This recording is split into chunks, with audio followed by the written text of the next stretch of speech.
Hi everyone, and welcome back to my channel. For all of you that are new to my channel, my name is Zuzu, and today we're talking about something that's very dear to my heart, and this is setting boundaries and keeping ourselves accountable for them.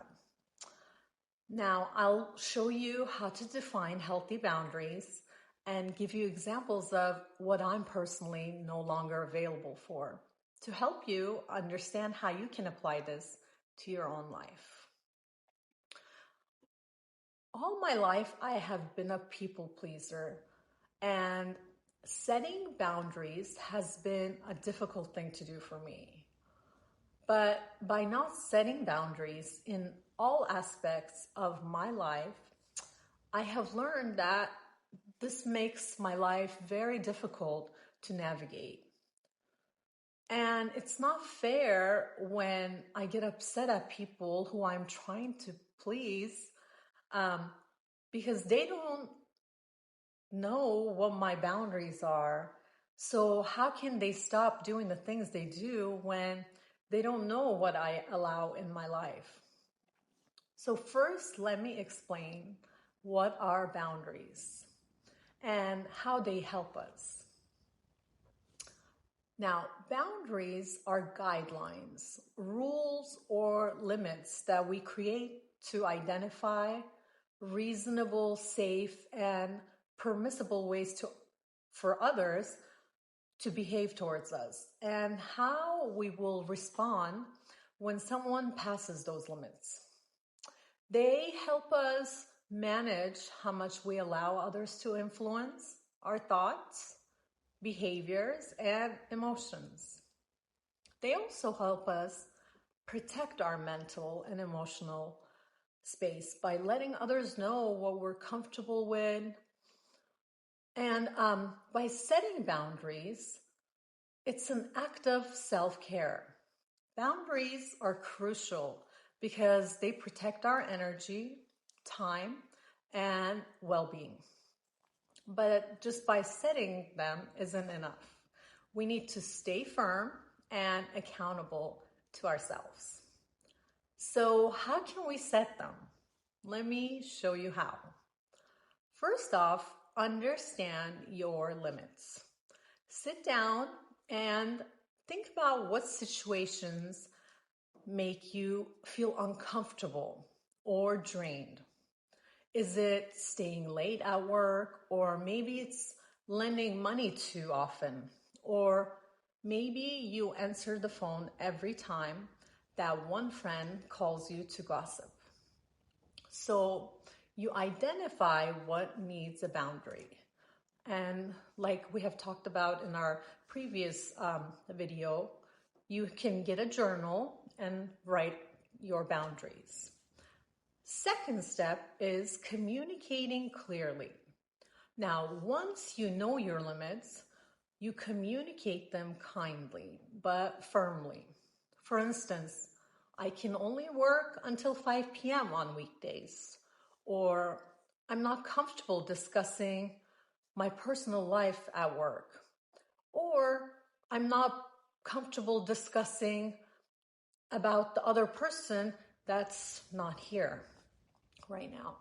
And you have to stand by your boundaries.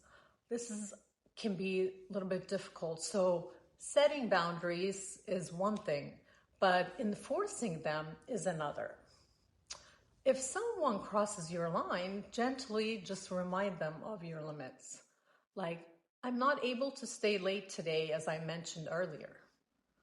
So then you have to be ready for pushbacks because not everyone will accept your boundaries at first.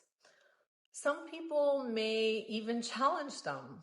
So stay calm and just reiterate your stance without apologizing. For me, what I'm no longer available for, let me give you a few examples that I'm just no longer available for to help you recognize and define your own boundaries. First off, gossiping. I can get easily pulled into this and listen to gossip for hours. Um, but I have realized that by listening to gossip and even gossiping doesn't serve my best interest, because after I hang up the phone, I feel drained and I'm not able to do other things that I need to do.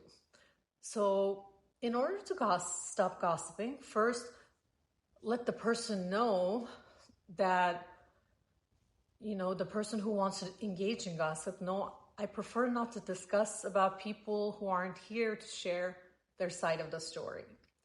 Now, it's not simple as just doing that. So some people will still keep gossiping no matter how many times you let them know this. Or they will gossip about you that you have changed or whatever else they think of you to other friends of theirs.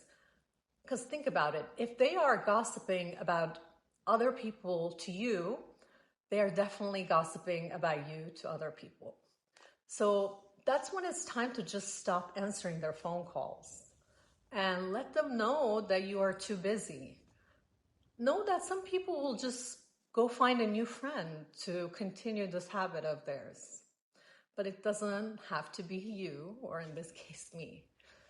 So another thing for me is victim mindset. Now, I tell myself that I don't dwell on things I can't change. That's how it helps me with that. I focus on how to move forward positively, because God has a plan for everything in our life. And his plan is always way greater than my own plan I can have for myself. Now, not keeping my word to myself is another boundary that I break with my own self. So I tell myself, I commit to showing up for myself daily because I deserve my own respect.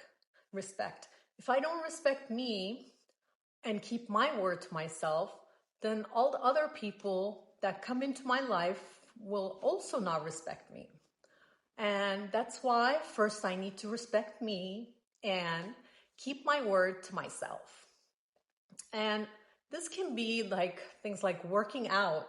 If you say that you're going to work out 4 days a week, you keep your word. Or, you say you're going to meditate, you keep your word and you do that.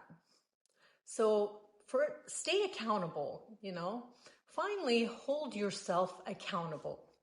Check in periodically, reviewing your boundaries and see if you need adjustments. Also, having a support system. Find supportive friends who respect your limits and can remind you of them.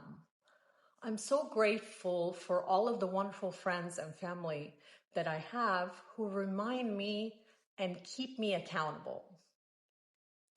By understanding your needs, communicating effectively, and staying firm, you can set healthy boundaries that protect your peace. Let me know in the comments what boundaries you'll be setting. And don't forget to give this video a thumbs up and subscribe for more empowering tips on leveling up and living your best life. Thank you for watching. See you next time.